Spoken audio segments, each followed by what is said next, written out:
안녕하세요. 잡학사전 진행의 김정입니다. 오늘은 박준현, 이현경 아나운서와 함께합니다. 안녕하세요. 안녕하세요. 반복되는 하루가 지루하게 느껴질 때가 있습니다.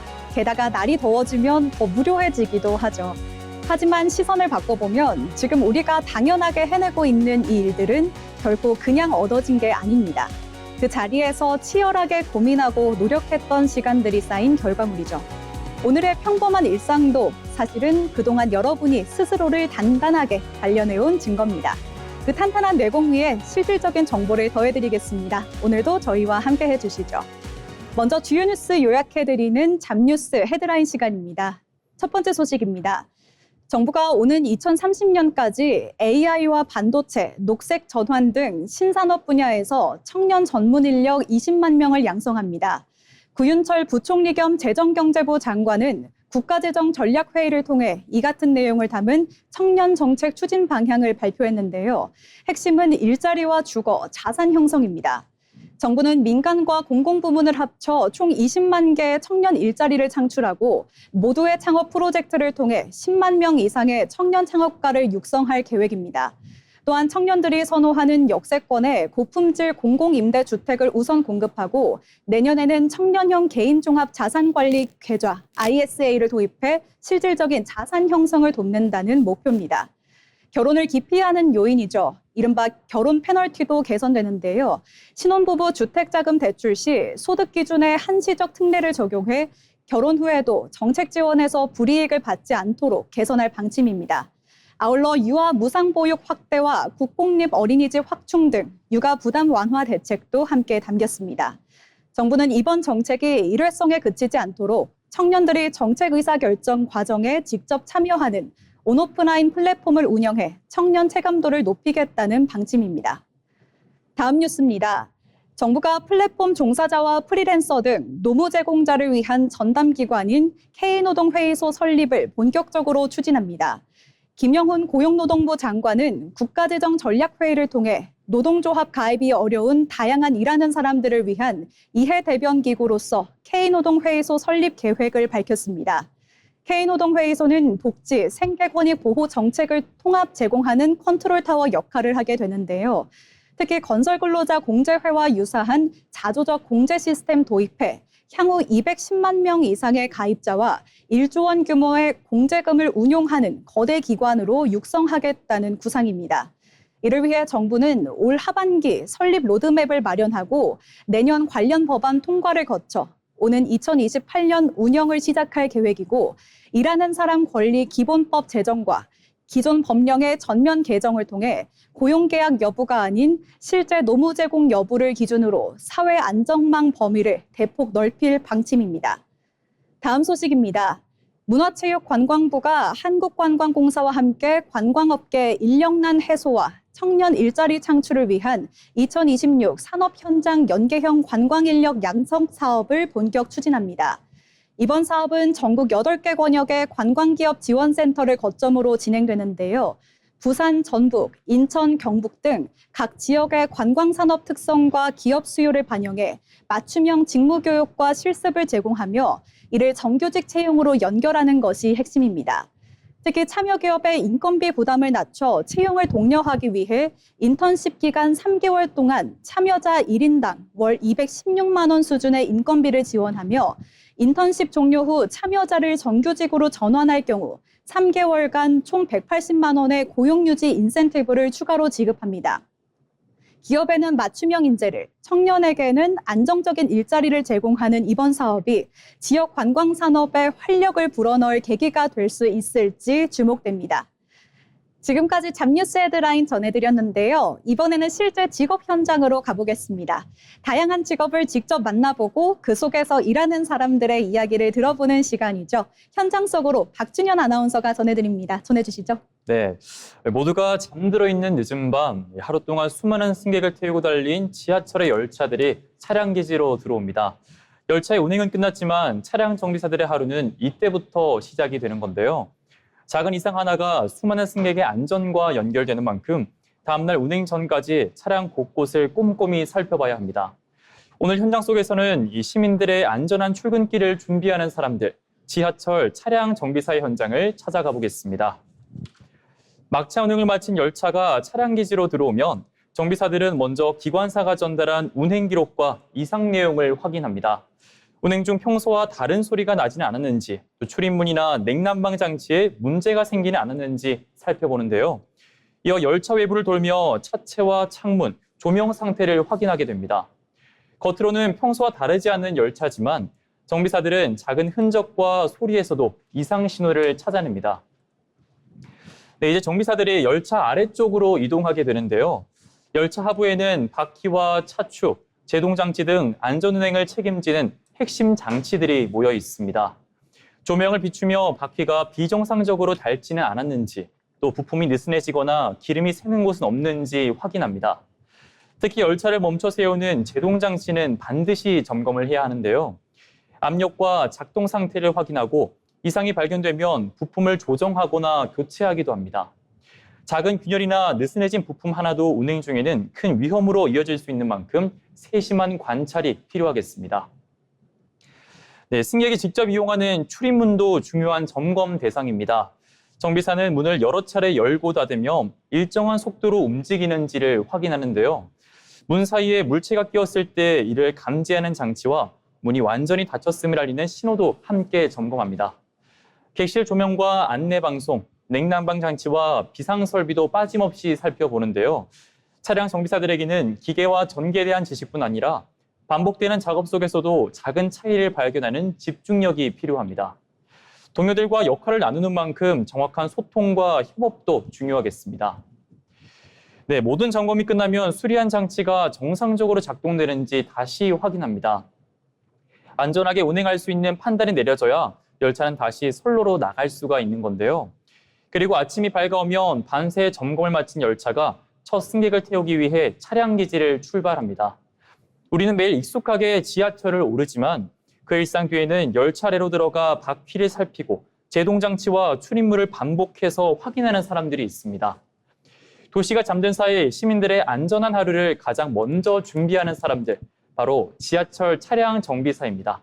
지금까지 현장 속으로였습니다. 네, 그렇습니다. 이 익숙한 일상 뒤에는 이 열차 아래에서 묵묵히 안전을 책임지는 정비사들의 노고가 있었습니다.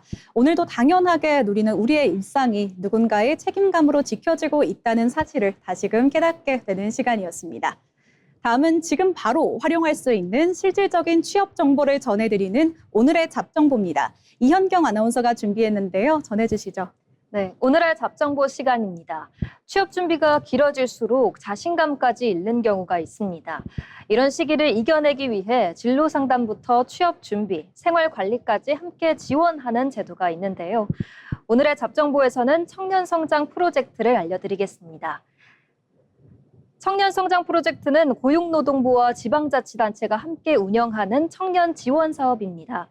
만 15세부터 34세까지의 미취업 청년이라면 참여할 수 있고 지역마다 마련된 청년 카페를 중심으로 상담과 프로그램을 지원하는데요. 청년 카페는 청년들이 자유롭게 이용할 수 있는 공간으로 휴식을 포함해 취업 상담과 진로 설계, 다양한 역량 강화 프로그램까지 모두 한 곳에서 지원받을 수 있습니다.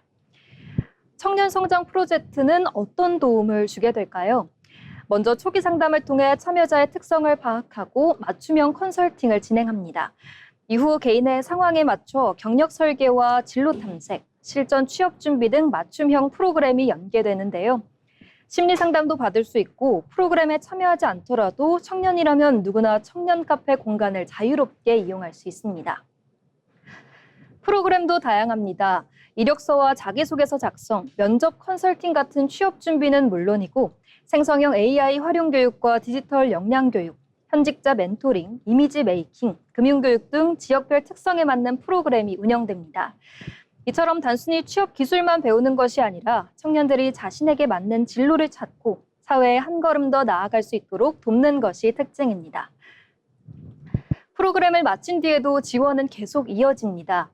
국민 취업 지원 제도와 직업훈련, 일경험 사업 등 청년 고용 정책과 연계해 보다 안정적으로 취업을 준비할 수 있도록 하는데요. 주소지와 관계없이 원하는 지역의 청년 카페를 이용할 수 있고 다른 청년 지원 사업과도 중복 참여가 가능한 경우가 많아서 더욱 폭넓게 활용할 수 있습니다. 취업 준비는 혼자 고민할수록 더 길어지게 됩니다.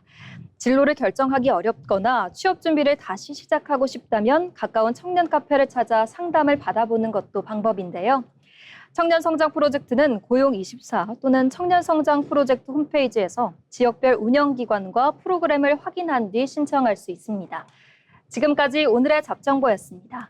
네, 취업 상담부터 실전 면접, 그리고 심리 케어까지 청년이라면 누구나 필요한 지원을 한 곳에서 받을 수 있는 제도 함께 살펴봤습니다. 특히 주소지와 상관없이 원하는 청년 카페를 자유롭게 이용할 수 있는 만큼 오늘 알려드린 청년 성장 프로젝트 활용해 보시면 좋겠습니다. 세상에는 우리가 아직 잘 알지 못하는 다양한 직업들이 존재하는데요. 새롭게 떠오르는 직업과 앞으로 주목해야 할 미래 직종을 살펴보는 시간, 직업의 세계입니다. 김주영 아나운서가 전해드립니다. 생소한 직업, 유망 직종을 소개하는 시간, 직업의 세계입니다. 중요한 스포츠 경기를 볼 때 여러분은 어떤 순간에 가장 가슴을 졸이시나요? 실력은 최고인데 제기량을 다 발휘하지 못하는 선수를 볼 때, 혹은 팀 전체가 심리적으로 위축되어 제 실력을 내지 못할 때 아쉬움을 많이 느끼는데요. 결국 스포츠는 육체적 피지컬뿐만 아니라 마음의 피지컬 싸움이기도 합니다. 오늘 이 시간에는 선수들의 멘탈과 심리 상태를 단단하게 책임지는 스포츠 심리 상담사에 대해 알아보겠습니다. 과거에는 이러한 멘탈과 관련된 문제들이 주로 폭력적으로 다뤄졌습니다. 하지만 시대가 많이 변했고 잘못된 관행들도 변해가고 있는데요. 이제는 선수와 코치 모두가 멘탈 관리의 중요성을 체감하고 있습니다. 개인 스포츠를 하는 선수들은 스포츠 심리 상담사를 따로 채용하고 팀 스포츠의 경우 기술 코치와 별도로 멘탈 코치를 추가로 채용하는 스포츠 팀들이 늘어나고 있습니다. 스포츠 심리 상담사는 극도의 불안감을 갖고 있는 선수들을 도와주는 역할을 하는데요. 구체적으로 어떤 상황에서 불안감을 느끼는지 파악하고 개선할 수 있도록 돕습니다. 추가적으로 목표의식을 잃은 선수들에게는 동기를 유발할 수 있도록 돕고 선수의 상황에 맞게끔 구체적이고 실현 가능한 목표도 함께 설정해 나갑니다. 이외에도 경기 전후의 루틴 설정, 자기 암시와 같은 다양한 심리적 요소들을 활용해 선수와 팀을 돕는 역할을 합니다. 스포츠 심리 상담사가 되기 위해서는 우선 1, 2, 3급으로 나누어져 있는 스포츠 심리 상담사 자격증을 취득해야 합니다. 한국스포츠심리학회에서는 연 2회 스포츠심리상담사 자격연수를 실시하고 있고 이 자격증의 경우 실제 상담 현장에서 인정받을 수 있습니다. 각각 1급은 스포츠 관련 박사학위, 2급은 석사학위를 갖고 일정 시간의 현장 수련을 통해 전문성을 입증해야만 취득 가능한데요. 물론 학위 없이도 스포츠심리상담사가 될 수 있습니다. 기본적으로 3급에서 2급, 그리고 1급으로 순차 진급하는 방식으로 이루어지는데 3급의 경우에는 별도의 학력 제한이 없습니다. 체육 관련 학과 재학생이거나 스포츠 현장에서 2년 이상 근무를 했으면 응시할 수 있고 연수와 교육, 그리고 시험을 통해 3급 자격을 취득할 수 있습니다. 3급은 실제 현장에서 직접적으로 선수들을 만나기에는 부족한데요. 따라서 3급에서 끝나는 것이 아니라 일정 수준의 조건을 충족해야만 1, 2급 취득이 가능하고 실제 현장에서 전문성을 입증받을 수 있습니다. 스포츠 심리 상담사는 의사소통 기술과 공감 능력, 그리고 스포츠 문화에 대한 이해와 유연성 등이 필요하고요. 당연하게도 상담 지식과 열정도 필수적입니다. 효과적인 의사소통은 상담사가 운동선수와 코치, 그리고 기타 구성원에게 신뢰감을 주고 친밀감을 구축하는 데 중요하게 작용합니다. 또한 선수의 스포츠 환경 및 개인 생활에서 생기는 감정에 대한 이해와 공감은 원활한 상담의 가장 기본이 되는 역량이죠. 때로는 선수의 요구사항을 잘 충족할 수 있는 적응력과 필요에 따라 상담 접근 방식을 신속하게 조정하는 유연성도 필요합니다. 마지막으로 스포츠에 대한 열정과 선수의 성공을 돕고자 하는 열망은 스포츠 심리 상담사에게 강력한 동기가 되기도 하는데요. 이러한 상담적 접근과 감정적 교류를 통해 선수와 의미 있는 관계를 만들고 궁극적으로 선수의 경기력 향상에 기여하게 됩니다. 스포츠 선수들은 뛰어난 기술과 훌륭한 멘탈이 조화를 이뤘을 때 최고의 결과물과 가까워질 수 있습니다. 오늘은 선수들이 경기장 안팎에서 잠재력을 최대한 발휘할 수 있도록 돕는 멘탈 코치, 스포츠 심리 상담가에 대해 알아봤습니다. 지금까지 직업의 세계였습니다. 선수의 마음을 설계하며 최고의 경기력을 이끌어내는 스포츠 심리 상담사의 세계에 대해서 살펴봤는데요. 이 단단한 마음의 힘을 길러내는 이들의 활약이 앞으로 우리 스포츠 현장에 어떤 긍정적인 변화를 가져올지 기대됩니다. 네, 계속해서 다음 순서 이어가겠습니다. 이 업무의 가치를 높이는 방법 중 하나는 기록입니다. 실무 현장에서 수많은 과정과 의사결정을 거치며 쌓이는 정보들은 그 자체로 개개인의 전문성을 입증하는 소중한 자산이 되는데요. 결과물을 넘어 그 과정의 맥락을 데이터로 축적할 때 비로소 우리의 성과는 더 견고하게 증명됩니다. 오늘 잡토크 시간에서는요, 성과를 스스로 증명하는 데이터 관리법에 대해 이야기 나눠보겠습니다. 네, 먼저 준현 아나운서, 이 기록은 참 중요하지만 사실 성과가 바로 드러나지 않는 업무도 있습니다. 그렇다면 이런 업무일수록 어떻게 기록해야 나의 가치를 제대로 증명할 수 있을까요? 네, 사실 이 정량적인 수치가 나오지 않은 업무는 기록하기가 좀 까다로울 수가 있습니다. 그럴 때는 이 투입량이 아니라 문제 해결 과정을 기록을 해야 하는 건데요. 예를 들어 회의를 준비한다면 어떤 예상 이슈를 발굴했고 또 그에 대해 어떤 대안을 제시했는지를 한 줄이라도 남기는 겁니다. 이런 기록들은 나중에 내가 어떤 흐름으로 업무를 이끌어왔는지를 또 한눈에 보여주는 강력한 대시보드가 될 수 있다는 거죠. 네, 이 내 업무의 대시보드다. 이 표현이 정말 좋은데요. 기록이 앞으로의 방향을 잡는 이 나침반이 된다는 말씀을 해주셨는데, 그럼 현경 아나운서, 이 좋은 기록 습관을 위해서 우리가 좀 염두해야 할 중요한 포인트가 있을까요? 네, 저는 기록의 밀도가 중요하다고 생각합니다.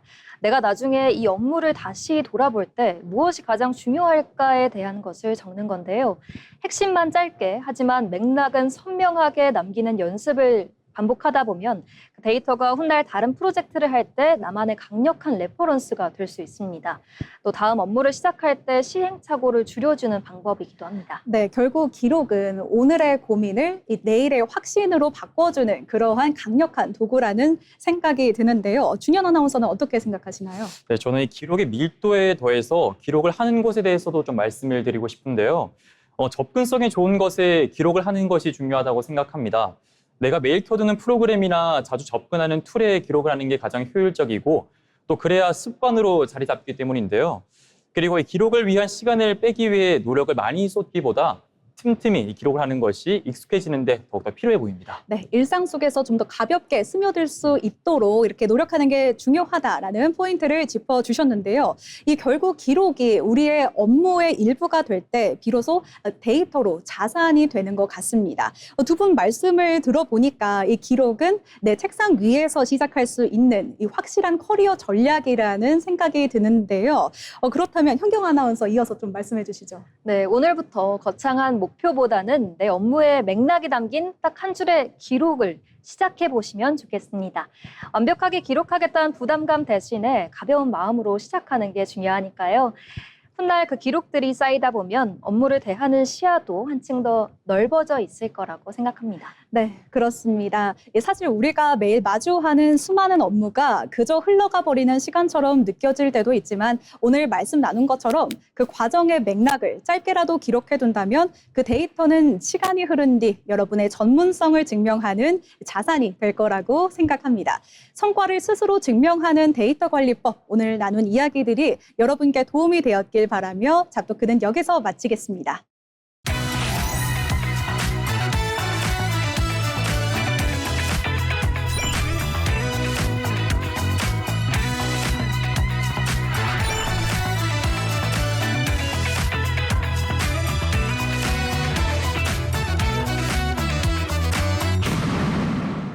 이렇게 빠르게 사회가 변화하고 있지만 그 와중에도 묵묵히 자신의 길을 걸어가는 사람들이 있습니다. 평범하지만 특별한 일하는 사람의 인생 이야기, 자빈 스토리를 최윤희 아나운서가 전해드립니다. 여러분은 최고의 선수를 만드는 것이 무엇이라고 생각하시나요? 타고난 재능일까요? 아니면 뛰어난 체력일까요? 그런데 세계 최고의 야구 선수로 꼽히는 이 사람은 조금 다른 답을 내놨습니다. 그는 홈런보다 인사를 먼저 배웠고 기록보다는 사람을 먼저 존중해왔는데요. 오늘 소개할 인물은 야구의 새로운 역사를 써내려가고 있는 선수, 바로 오타니 쇼헤이입니다. 오타니 쇼헤이는 1994년 일본 이와테현에서 태어났습니다. 현재 미국 메이저리그 LA 다저스 소속으로 투수와 타자를 모두 소화해내는 이도르 선수로 활약하고 있는데요. 야구에서는 보통 투수와 타자 가운데 하나를 선택하는 것이 일반적입니다. 하지만 오타니는 시속 160km의 강속구를 던지며 또 홈런까지 쳐내는 강타자로 성장해왔습니다. 처음에는 둘 다 잘하는 것은 불가능하다라는 말을 수없이도 들어왔는데요. 그는 다른 사람의 기준보다는 자신의 가능성을 믿었습니다. 그 결과 오타니는 메이저리그의 역사를 새로 쓰기 시작했습니다. 메이저리그 최우수 선수 MVP를 여러 차례 수상했고 2024년도에는 메이저리그 역사상 처음으로 50홈런과 50도루를 동시에 달성하며 새로운 이정표를 세웠습니다. 이처럼 투수와 타자 두 분야 모두 정상급 기량을 보여주며 세계 최고의 선수 가운데 한 명으로 평가받고 있습니다. 하지만 놀라운 것은 그의 기록보다는 사람들이 더 많이 이야기하는 것이 있습니다. 바로 그의 태도죠. 오타니가 고등학생 때 직접 작성한 만다라트, 이 목표 계획표에는 의외의 내용이 적혀 있었습니다. 160km 강속구와 함께 인사 잘하기, 감사하기, 또 쓰레기 줍기, 예의 바르게 행동하기. 좋은 선수가 되기 전에 좋은 사람이 되려는 다짐이 적혀 있었던 거죠. 실제로 그는 지금도 이 심판과 상대 선수, 구장 직원들에게 먼저 인사를 건네기도 하는데요. 누군가 보이지 않아도 덕아웃을 먼저 정리한다거나 쓰레기를 줍는 모습으로 많은 팬들에게 감동을 주고 있습니다. 오타니는 한 인터뷰에서 이런 취지의 말을 전했습니다. 나는 내가 집중할 수 있는 것만 바꾼다. 이 상대 선수도 날씨도 결과도 바꿀 수는 없습니다. 하지만 오늘 얼마나 성실하게 준비할지는 스스로 선택할 수 있는데요. 그래서 그는 매일 반복되는 훈련과 작은 습관을 누구보다 중요하게 생각했습니다.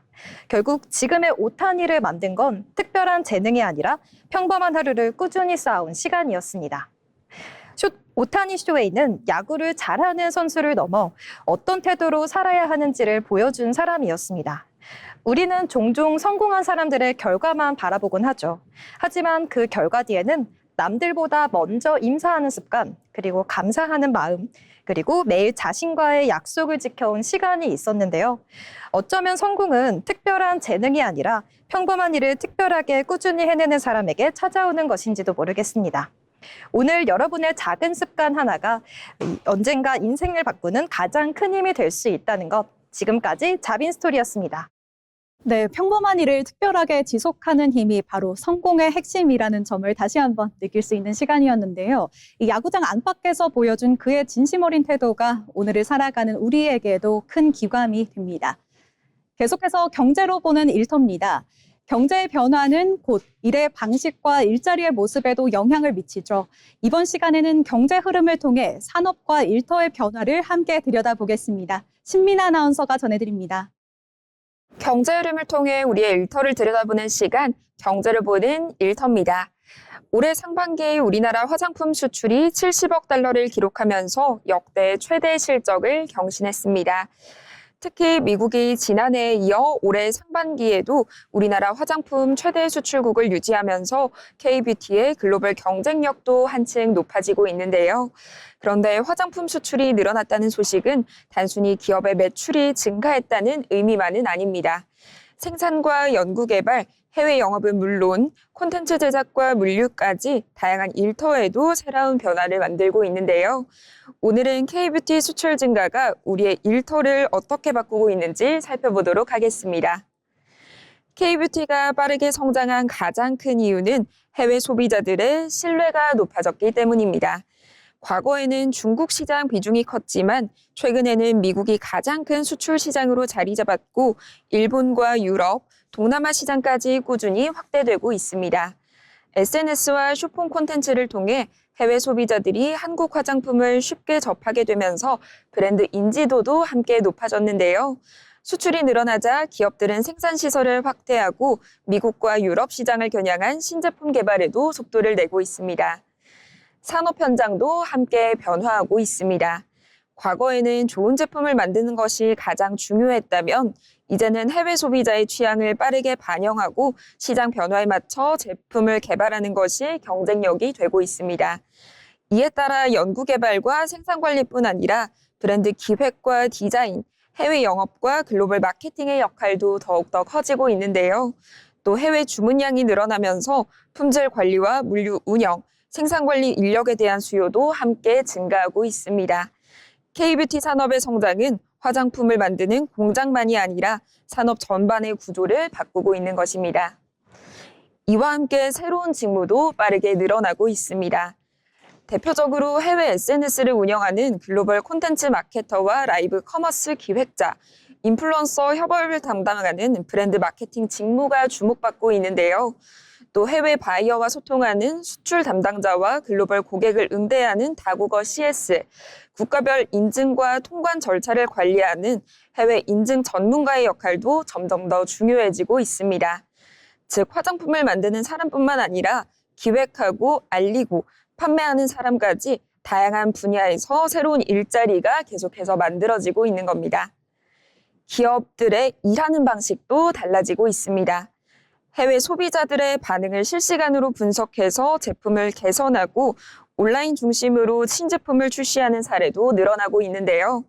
마케팅과 연구개발, 생산부서가 함께 데이터를 공유하면서 빠르게 시장 변화에 대응하는 협업 방식도 점차 확산되고 있습니다. 이제는 좋은 제품을 만드는 것만큼이나 데이터를 분석하고 글로벌 소비자와 빠르게 소통하는 능력도 중요한 경쟁력이 되고 있습니다. K뷰티 수출 중간은 단순히 화장품 판매가 늘어나는 데 그치지 않습니다. 생산과 연구개발, 물류와 해외 영업, 콘텐츠 제작과 글로벌 마케팅까지 다양한 분야에서 새로운 일자리를 계속해서 만들고 있는데요. 전문가들은 앞으로도 글로벌 시장 확대와 함께 관련 산업의 고용 수요도 꾸준하게 증가할 가능성이 크다고 전망하고 있습니다. 결국 K뷰티의 성장은 하나의 산업을 넘어 우리의 일터의 모습까지 바꾸고 있는 셈입니다. 산업이 성장하면 기업이 변하고 기업이 변하면 일하는 방식도 달라집니다. 그리고 그 변화는 다시 새로운 직무와 새로운 일자리를 만들어내는데요. K뷰티의 성장 역시 화장품 판매를 넘어 우리의 경제와 일터의 변화로 이어지고 있습니다. 경제의 흐름을 이해하는 것은 앞으로의 일터를 이해하는 일이기도 합니다. 지금까지 경제로 보는 일터였습니다. 이 K뷰티 수출이 불러온 일터의 변화가 참 역동적인데요. 전 세계와 데이터를 주고받으며 시장을 설계하는 인재들의 수요가 그 어느 때보다 높아지고 있는 만큼 관련 직무로 취업이나 커리어 전환을 고민하시는 분들께 도움되셨길 바랍니다. 계속해서 데이터로 본 일터 잡이슈 시간입니다. 통계와 데이터를 통해 요즘 노동시장에서 나타나는 변화를 살펴보는 시간인데요. 먼저 준현 아나운서, 오늘은 어떤 이야기 나눠볼까요? 네, 같은 회사에서 비슷한 일을 하더라도 고용 형태에 따라 받는 임금이 달라질 수가 있습니다. 2025년 8월 기준 비정규직 근로자는 856만 8천 명으로 전체 임금 근로자의 38.2%를 차지했는데요. 그렇다면 정규직과 비정규직의 임금 차이는 실제로 어느 정도가 될까요? 오늘은 데이터를 통해 한번 살펴보겠습니다. 그럼 먼저 이 월 평균 임금은 어느 정도 차이가 나나요? 네, 통계청 조사 결과 정규직의 월 평균 임금은 389만 6천 원, 비정규직은 208만 8천 원이었습니다. 차이는 180만 8천 원, 이 비정규직의 월 평균 임금은 정규직의 약 54% 수준이었습니다. 생각보다 차이가 굉장히 큰데요. 이게 근로시간이 달라서 생긴 차이일 수도 있나요? 네, 맞습니다. 월 평균 임금에는 근로시간의 차이도 반영돼 있는데요. 시간당 임금을 보면 정규직은 28,599원, 그리고 비정규직은 18,635원이었습니다. 시간당으로 계산을 해봐도 9,964원의 차이가 났고 또 비정규직 임금은 정규직의 65.2% 수준이었습니다. 그러면 근로시간을 고려해도 여전히 격차가 남아있다고 볼 수 있는 것 같은데요. 네, 맞습니다. 이 비정규직 안에서도 차이가 큽니다. 기간제와 단시간, 파견과 용역처럼 근무 형태가 또 다양하기 때문인데요. 시간당 임금은 기간제 근로자가 2만 원 수준이었지만 단시간 근로자와 용역 근로자는 15,000원에서 16,000원 수준에 머물러 있습니다. 비정규직이라고 해서 모두 같은 조건에서 일하는 건 아닌 것 같습니다. 네, 기업 규모도 임금에 영향을 주고 있는데요. 실제로 300인 이상의 사업체 정규직의 시간당 임금은 43,000원 수준이었지만 300인 미만의 사업체 비정규직은 17,000원에 그쳤습니다. 고용 형태와 기업 규모의 차이가 겹치면 임금 격차가 더 커질 수 있다는 뜻입니다. 그러면은 이 월급뿐 아니라 이 고용 안정성 그리고 이 복지 조건도 좀 종합적으로 고려를 해야 할 것 같은데요. 네, 그렇습니다. 이 정규직과 비정규직의 임금 차이는 약 10,000원, 이 비정규직의 임금은 정규직의 65.2% 수준이었습니다. 물론 이 차이가 근로시간과 직종, 경력과 기업 규모 등 여러 조건에 영향을 함께 할 수는 있겠는데요.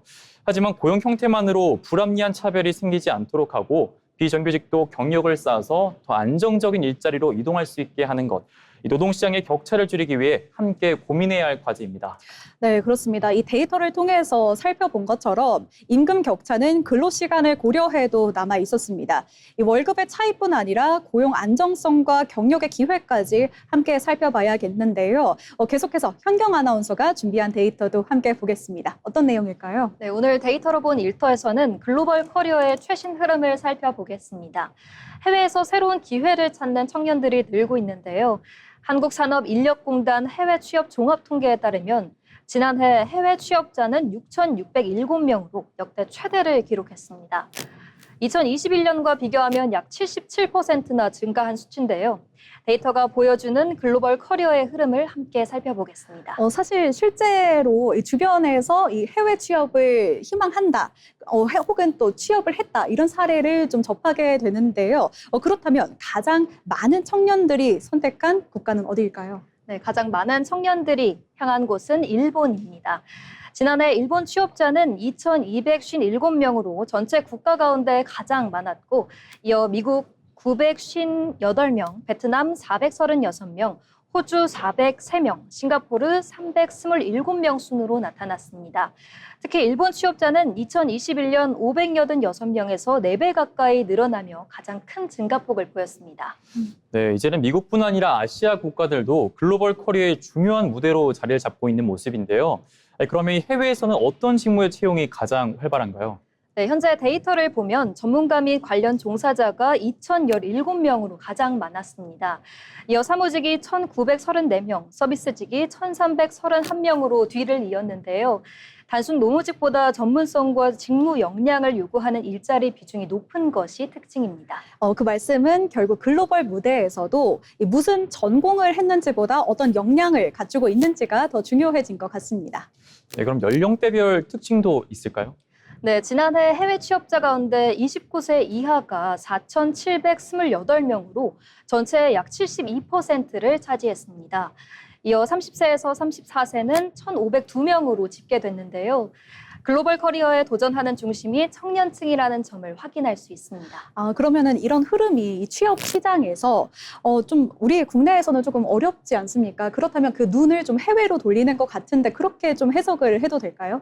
네, 이제 글로벌 커리어는 단순히 일부 사람들만의 선택지가 아니라는 겁니다. 실제 해외 진출은 꾸준히 늘고 있고 국가와 직무도 굉장히 다양해지고 있는데요. 중요한 것은 막연히 해외를 목표로 하기보다 자신에게 맞는 국가를 먼저 찾고 필요한 역량을 차근차근 준비해가는 것입니다. 월드잡 플러스와 코트라 해외 채용관에서 제공하는 서비스도 적극 활용해 보시면 좋겠습니다. 네, 이처럼 해외로 향하는 길도 결국 철저한 준비에서 시작됩니다. 데이터가 보여준 흐름 참고하셔서요. 자신만의 글로벌 커리어 설계해 보시기 바랍니다. 데이터로 본 일터는 여기까지입니다.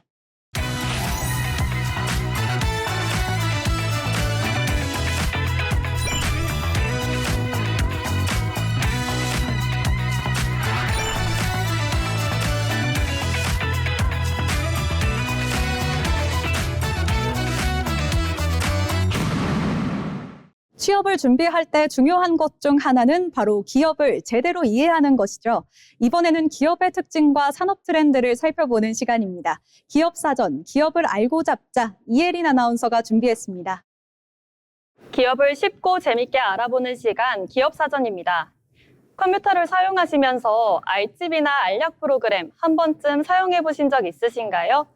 오랫동안 우리에게 친숙했던 기업이 이제는 인공지능 기술을 앞세워 새로운 도전에 나서고 있습니다.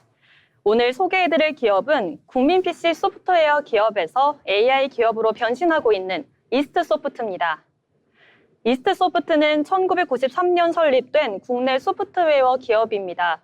압축 프로그램 RGB를 비롯해 알약, RC, 알송 등 다양한 프로그램을 선보이며 많은 이용자들에게 친숙한 기업으로 자리 잡았는데요. 축적된 소프트웨어 기술을 바탕으로 게임과 보안, 교육 등 다양한 분야로 사업을 확장해왔으며 최근에는 AI를 새로운 성장 동력으로 삼고 있습니다. 회사 역시 글로벌 SW 전문 기업에서 최고의 AI 서비스 기업으로 도약하겠다는 비전을 제시하고 있습니다. 최근 이스소프트가 가장 집중하고 있는 분야는 AI 휴먼과 AI 영상 기술입니다. 대표 서비스인 페루소 AI는 사람의 얼굴과 목소리를 분석해 자연스러운 AI 아바타를 만들고 영상 속 인물이 실제 말하는 것처럼 입모양까지 맞춰 여러 언어로 더빙할 수 있는데요. 영상 하나만 제작하면 다양한 언어로 손쉽게 콘텐츠를 만들 수 있어서 교육과 마케팅, 미디어 분야에서 활용 범위가 빠르게 늘고 있습니다. AI 기술은 이제 콘텐츠 제작 방식도 바꾸고 있습니다. 예전에는 외국어 영상을 제작하려면 언어마다 별도로 촬영하거나 전문 성우를 섭외해야 했는데요. 이제는 AI가 음성과 입모양을 자연스럽게 변환해 하나의 영상을 여러 언어로 제작할 수 있습니다.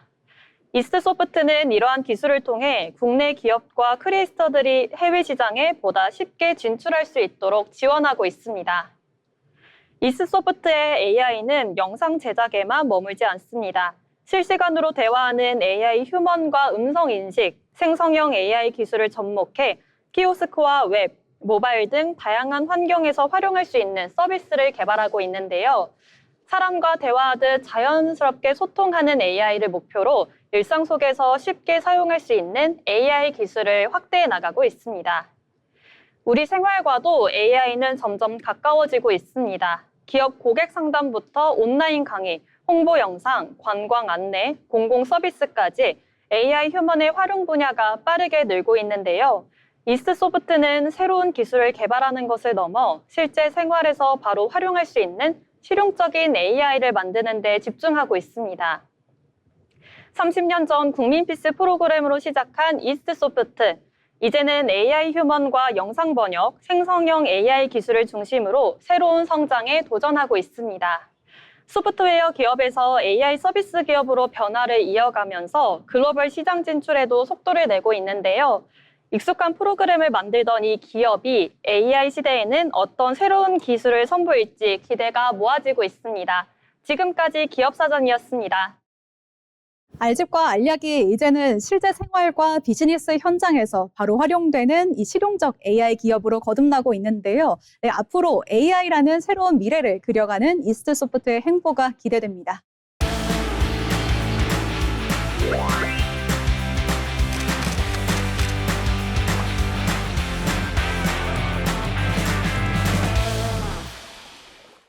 이번 코너는 전국의 모든 맛집과 축제, 그리고 핫플레이스를 전해드리는 어디 갈까 시간입니다. 조희은 아나운서와 함께 만나보시죠. 전국의 축제와 핫플레이스를 소개해드리는 어디 갈까 시간입니다. 여름밤 달빛 아래를 걸으며 천년의 역사를 만나볼 수 있는 곳이 있다고 합니다. 바로 경북 안동에 위치한 국가유산 야행, 월영야행인데요. 고즈넉한 한옥과 아름다운 월영교, 그리고 다채로운 전통문화체험까지 매년 다양한 관광객들의 발길이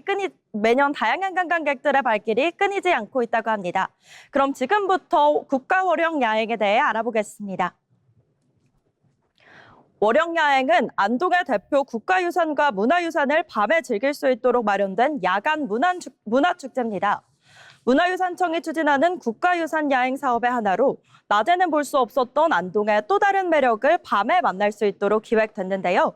축제의 중심이 되는 월영교는 우리나라에서 가장 긴 목책 인도교로 이름 그대로 달이 비치는 달이라는 의미를 가지고 있습니다.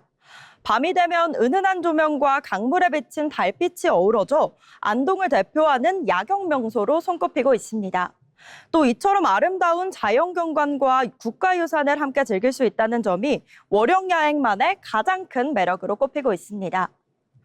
올해 월영야행은 오는 7월 31일부터 8월 9일까지 열흘 동안 안동 월영교 일원에서 펼쳐집니다. 운영 시간은 오후 6시부터 밤 10시까지, 입장료는 무료입니다. 해가 지기 시작하면 월영교를 중심으로 축제의 막이 오르는데요. 조명이 켜진 다리를 따라 걸으며 아름다운 야경을 감상할 수 있습니다. 또 공연과 전시, 체험 프로그램도 곳곳에서 이어집니다.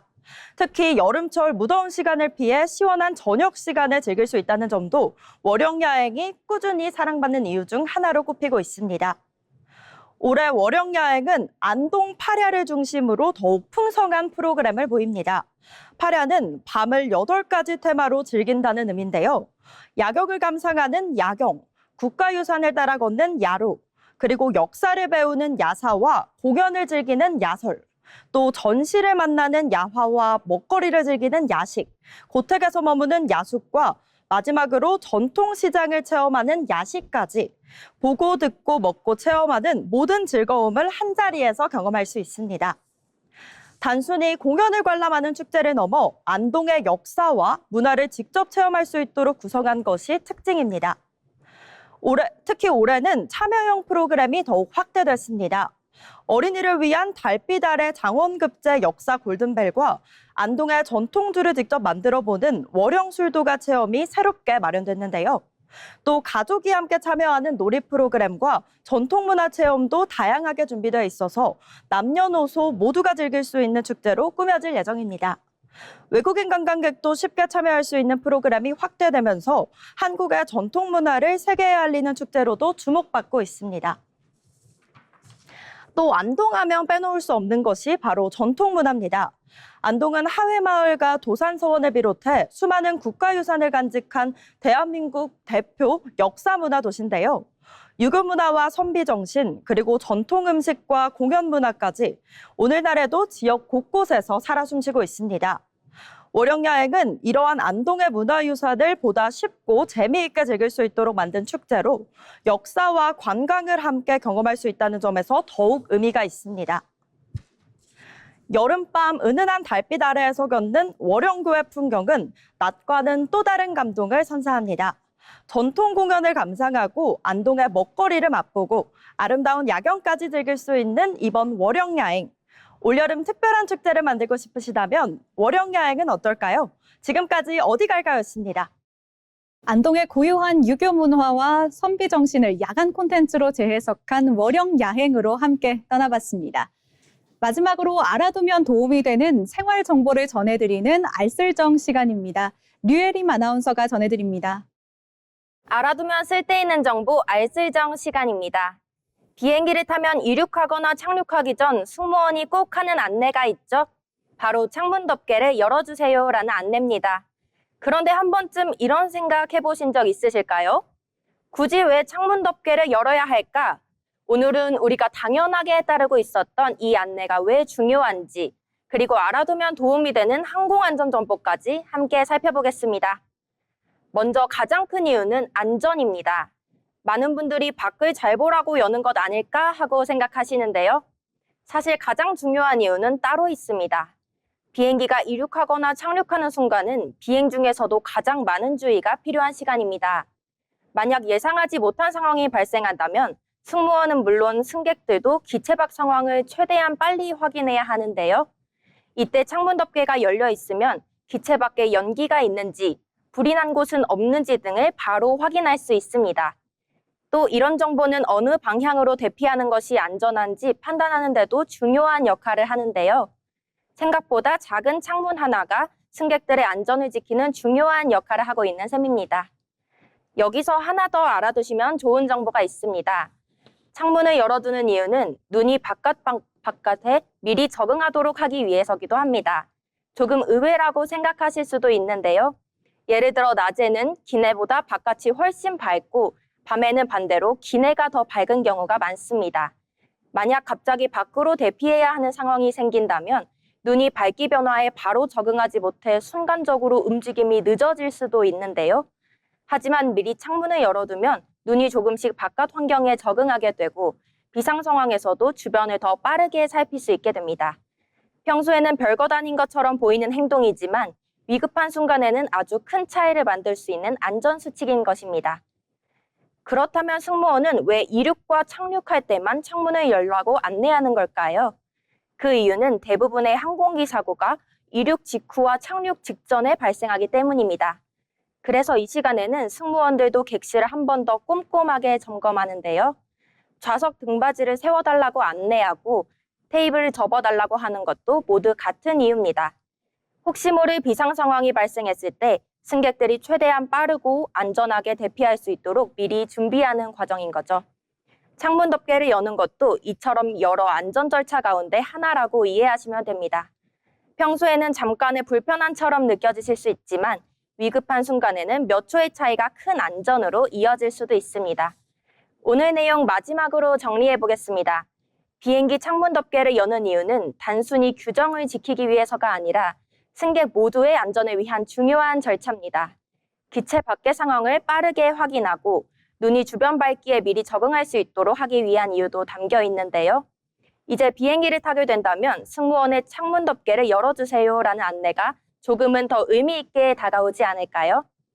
사소해 보였던 안내 하나에도 우리의 안전을 위한 이유가 숨어 있다는 점 함께 기억해 주시면 좋겠습니다.